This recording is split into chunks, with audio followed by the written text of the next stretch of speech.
삼국시대 초기부터 시작해 2000년의 천문 관측 역사를 갖고 있는 대한민국.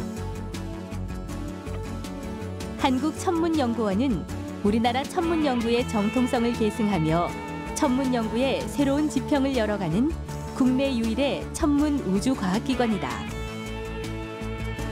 천문학은 국력의 신장과 더불어서 훨씬 더 발전할 수 있는 미래적인 분야라고 생각하시면 됩니다. 천문 우주 연구를 통해 우주 시대를 선도하고자 하는 한국천문연구원 박필호 원장을 만나본다.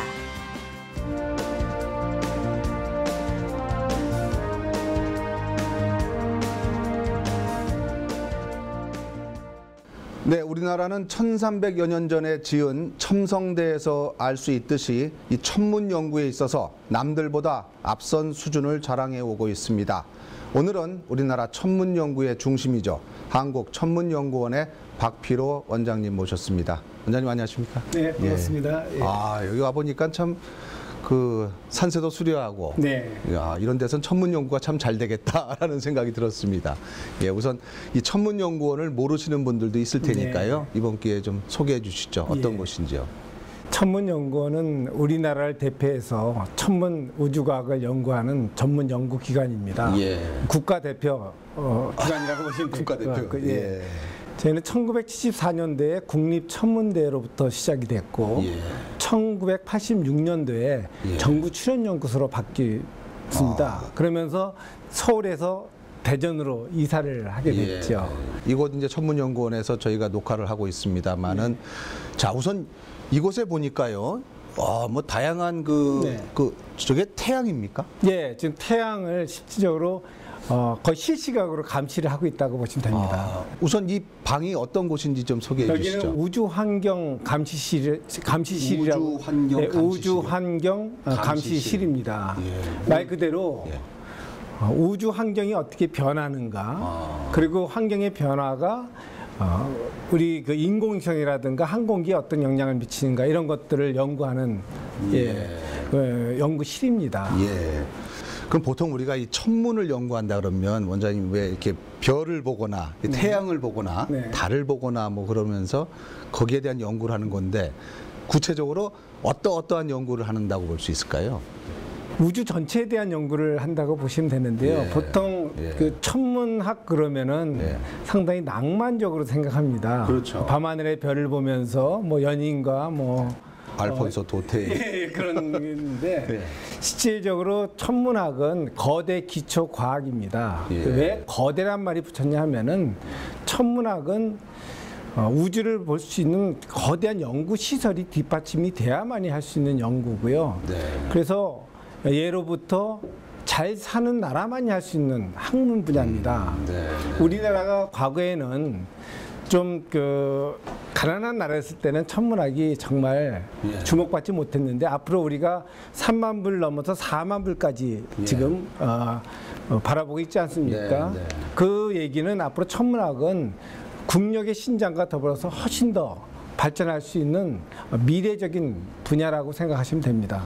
이 잘 사는 나라가 연구한다 그러셨는데 제가 프로그램 시작하면서 말씀드렸다시피 이 신라 시대 때 우리는 이 세계적인 천문대를 이미 첨성대를 갖고 있었고요. 그 다음에도 또 뭐 혼천이라든가 뭐 천상열차 분야 지도라든가 굉장히 앞서 있었거든요. 지금도 좀 그런 쪽에 이 영향을 많이 받고 있는 거 아닙니까? 어떻습니까? 과거 역사를 보면은 아마 우리나라만큼 거의 1400여 년 전에 만들어진 천문 관측 시설을 가지고 있는 데가 없습니다. 세계에서 유일하고요. 그리고 우리나라는 삼국시대 때부터 고려, 조선 이렇게 거쳐오면서 우리나라는 그 왕 밑에 서운관, 관상감 이런 직제들이 계속 있었고요. 좀 놀라실 텐데 관상감은 영의정이 겸직을 했습니다. 그럼 제가 지금 조선시대에 살아있으면은 지금 영의정하고 인터뷰를 하신 겁니다. 1인지하 만인지상이라는 영의정이 관상감을 겸직을 했습니다. 그만큼 천문학은 옛날에 왕권의 상징이고 천문학은 아무나 할 수 없는 학문입니다. 그래서 국가에서 허락을 받은 사람만이 할 수 있는 분야였죠.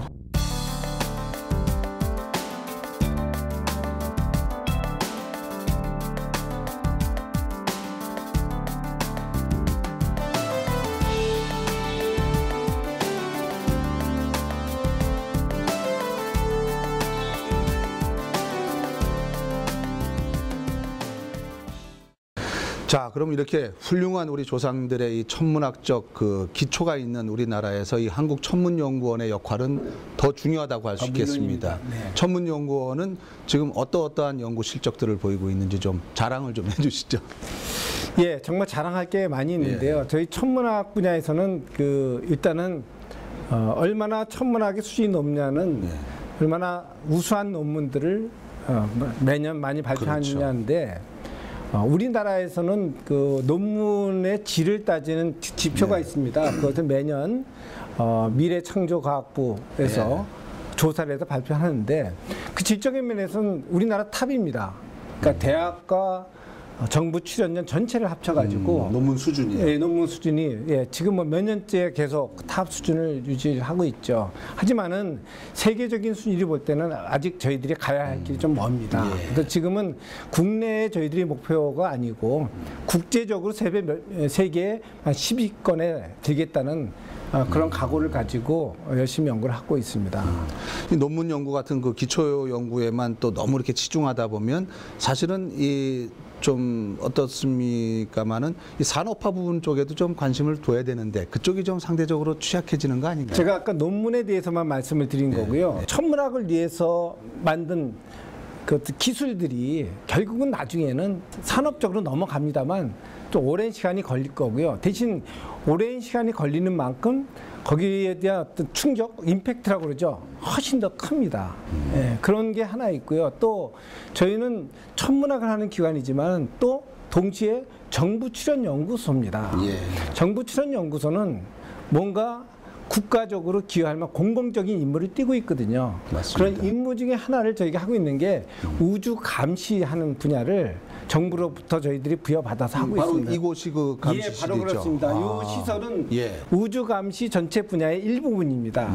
태양이 가만히 있는 게 아니라 태양이 엄청난 활동을 하고 있는데 그 중에서 태양 폭발이 일어나게 되면은 거기에 있는 고에너지 대전 입자라든가 방사능들이 지구로 탁 옵니다.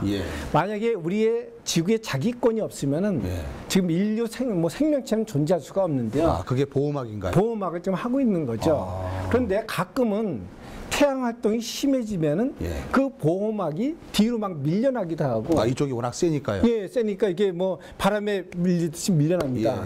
이 밀려나게 되면 우리나라가 운영하고 있는 인공위성들이 또 돌다가 보호막 바깥으로 유치할 수도 있어요. 그러면 어떻게 그렇게 되나요? 되면은 위험해지는 거예요? 그렇죠. 인공위성에 탑재된 아주 민감한 센서들이 타격을 받을 수가 있습니다. 저희들이 그 태양을 관측해서 그런 모델을 해서 만든 결과가 결국 이제 항공사에도 제공이 되고 있고 또 우리 공군에도 제공이 되고 있습니다. 그래서 우주 환경이 교란이 심하다든가 그 힘이 세기 때문에 어떤 방사능이라든가 피폭의 우려가 있을 때는 실제로 훈련도 중단하고요.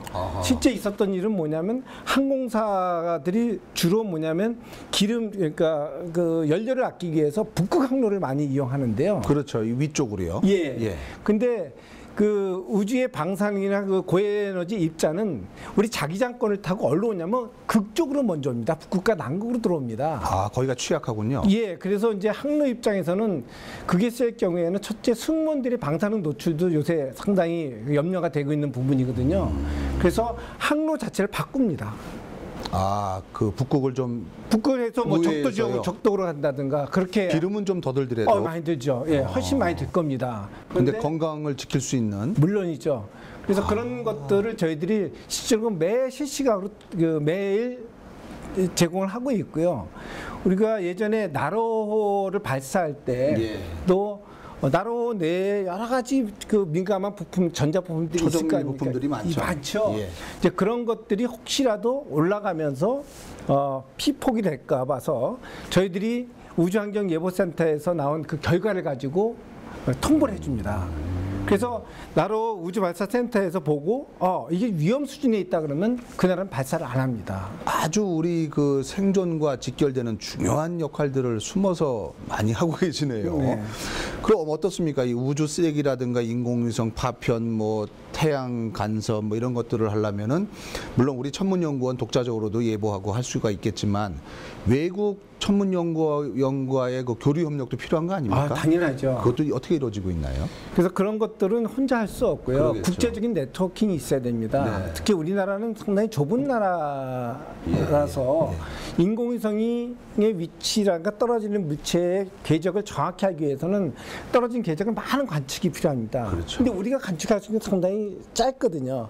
그러니까 외국에 있는 데이터를 다 합쳐져 가지고 전체 인공위성 궤적을 만들 때 비로소 정확한 궤도를 만들어낼 수 있는데 그렇지만은 인공위성의 추락과 관련 이런 것들에 대해서는 사실 어떤 나라 간의 협조가 상당히 어렵습니다. 왜냐하면 그렇죠. 안보하고도 좀 관련이 있거든요.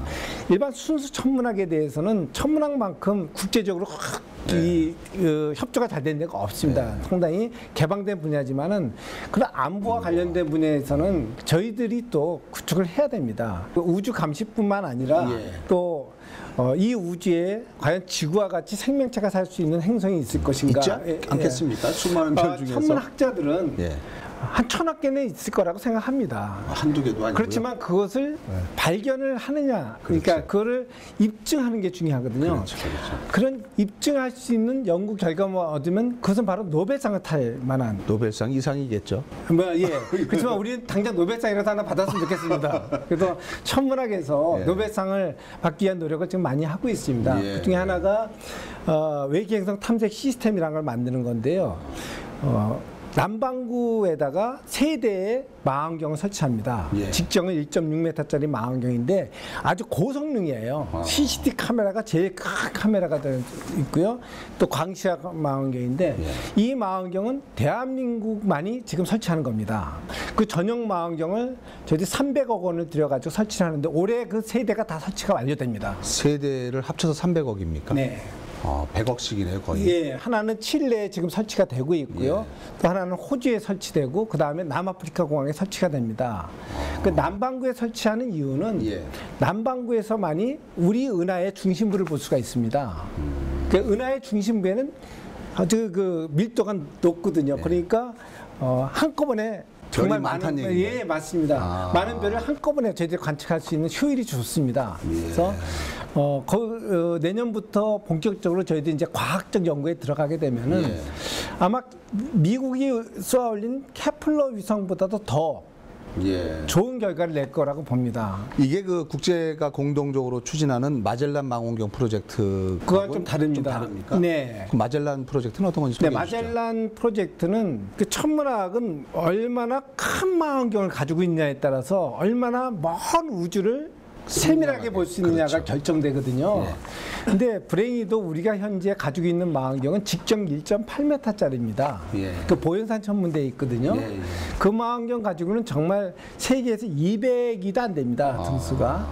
그래서 저희들이 고민을 많이 했는데 그럼 중간급을 우리가 만들 것이냐, 그러지 말고 기왕 늦은 김에 아예 최고 좋은 걸로 가자 해가지고 지금 직경 25m짜리 망원경, 이제 거대 마젤란 망원경이라고 합니다. 망원경 렌즈의 직경이 직접 크기가요. 전체가 렌즈 하나, 거울 하나의 크기는 8.4m입니다.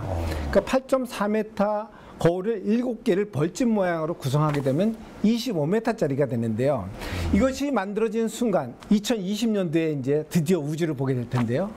세계 최대 망원경입니다. 그렇습니다. 현재는 세계 최대 망원경이 직경 10m밖에 안 되거든요. 근데 그 망원경 사업에 저희들이 2009년부터 참여를 지금 하고 있습니다. 거기에는 그 망원경을 만드는데 약 1조 원이 드는데 이제는 그 천문학의 시설은 너무 거대 시설이 됐기 때문에 한 나라가 도저히 만들 수가 없습니다. 국제 협력이 돼야 되는데 다행히도 미국의 카네기 천문대가 주도해서 그쪽에 미국하고 또 호주, 우리나라가 세 나라가 참여를 하고요.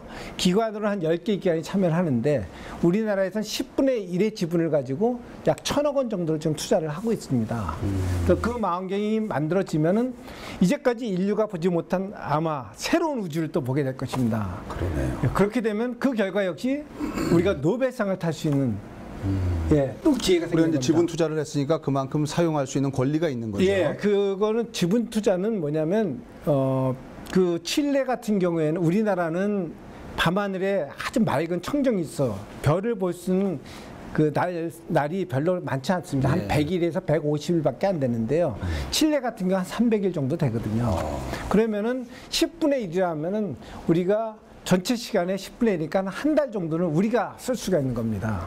물론 우리가 쓰고 또 남도 빌려줄 수 있는데 빌려주면 그 하룻밤 쓰는데 한 2억 원 정도를 받을 수가 있어요. 돈을 받아요. 예, 실제로 저희들이 8m, 그러니까 25m 망원경을 하기 위해서 사실 연습이 필요하거든요. 그렇죠. 중간급 8m, 4m 다 다뤄봐야 되는데 그것이 없기 때문에 외국 망원경을 지금 사서 쓰고 있습니다.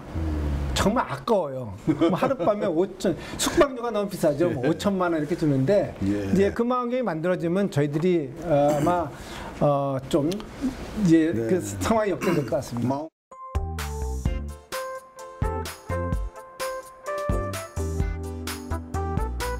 하늘의 별과 우주를 볼 수 있는 곳, 바로 천문대다. 천문학자들이 연구를 목적으로 사용하는 천문대와는 달리 대전 시민천문대는 일반인이 자유롭게 별을 볼 수 있도록 국내에서 최초로 세워진 특별한 장소다. 시민천문대 3층은 주관측실과 보조관측실로 나뉘어져 있다. 보조관측실에선 다양한 종류의 망원경을 이용해 실제 별들을 관측할 수 있다. 특히 망원경의 특징에 따라 대상을 비교하며 관측 가능하다. 주 관측실에선 254mm 구경의 굴절 망원경으로 태양, 은하, 행성, 달 등을 확인한다. 저희 시민천문대는 일반 대중들에게 천문 우주과학에 대한 그런 이해를 쉽게 전달시켜 줄 수 있는 그런 역할을 해주는 장소라고 볼 수가 있습니다. 예를 들어서 이제 별자리라든지 그리고 우주의 어떤 특별한 천문 현상들이 있을 경우에 천문대에 오시면은 그런 내용들을 이렇게 보여드리고 그리고 설명해드리고 직접 체험할 수 있는 그런 기회 장소를 제공하니까요. 대중천문학의 보급이라고 할 수가 있겠죠. 누구에게나 문이 열려 있는 천문대이니만큼 남녀노소 상관없이 찾아오는 곳이 바로 이곳이다. 특히 아이들은 책이나 영상에서 접했던 하늘의 별을 직접 볼 수 있다는 사실에 흥미를 느낀다. 자, 그럼 이제 돔을 열고 한번 관측해 보도록 하겠습니다. 직접 망원경에 눈을 대고 하늘을 보며 낮에는 태양을, 밤에는 달과 행성들을 관측한다. 아이들에게는 천문학 교육을 위한 장소로도 안성맞춤인 셈이다.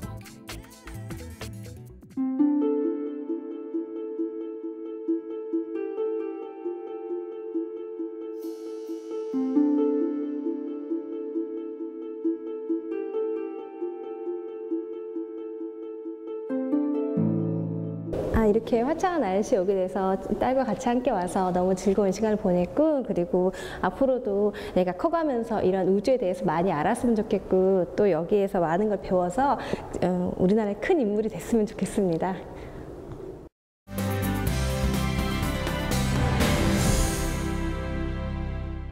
조금 이제 화제를 바꿔서요. 네. 우리 이 천문연구원에서는 또 이 교육 기부 프로그램을 운영한다고 들었거든요. 네. 어떻게 또 기부를 하고 계시나요?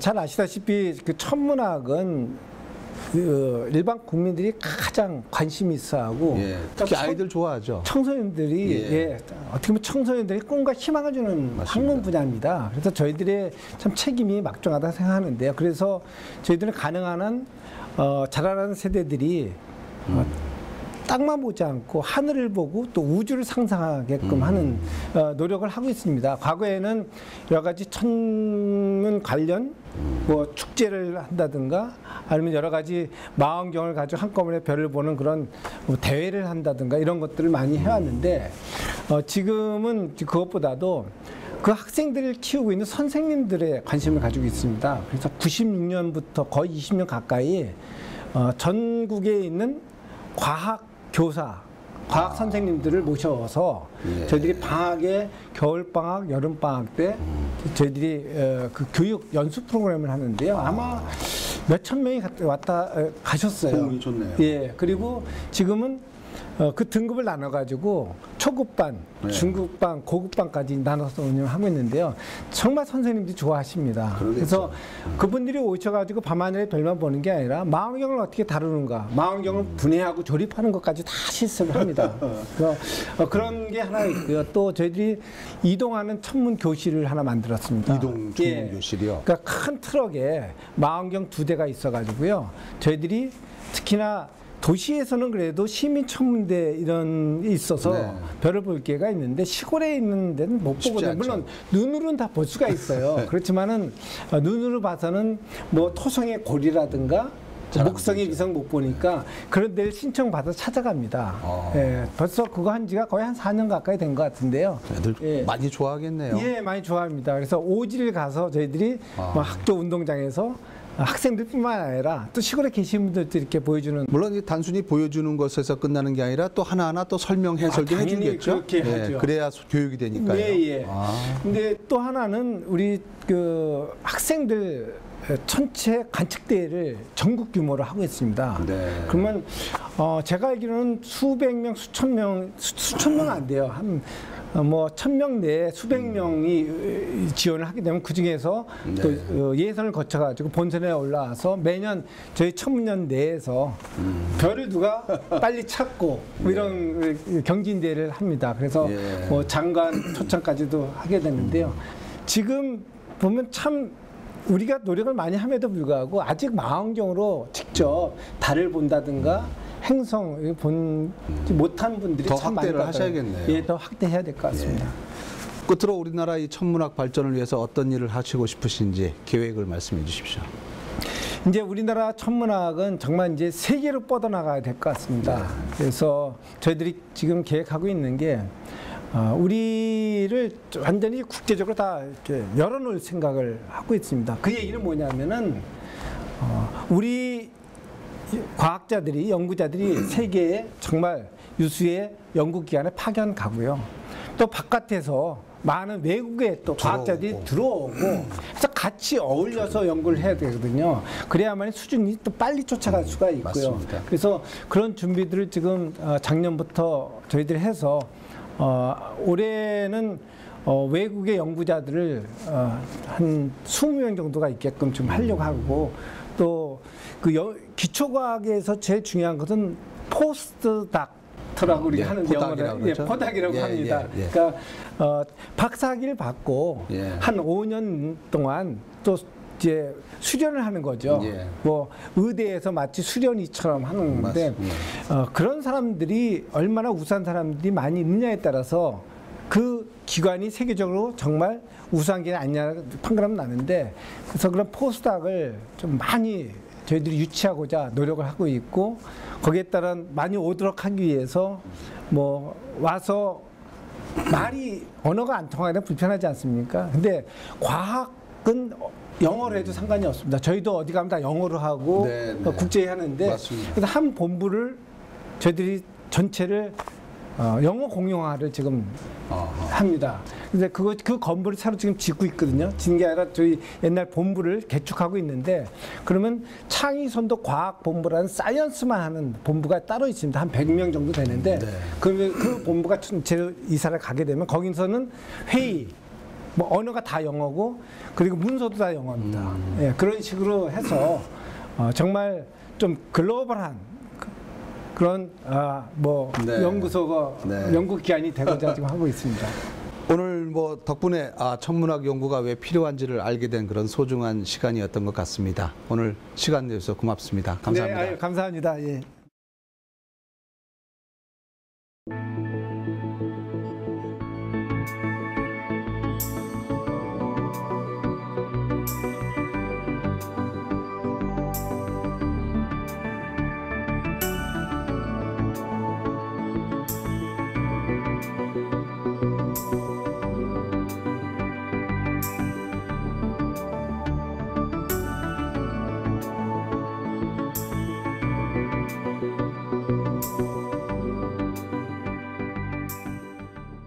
네, 앞으로 우주를 지배하는 나라가 세계를 선도할 것이라는 말들을 많이 하고 있습니다.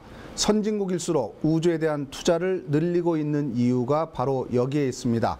그 옛날 우리 조상들이 그랬던 것처럼 천문강국 대한민국이 되기를 기대하면서 오늘 순서 마치겠습니다. 고맙습니다.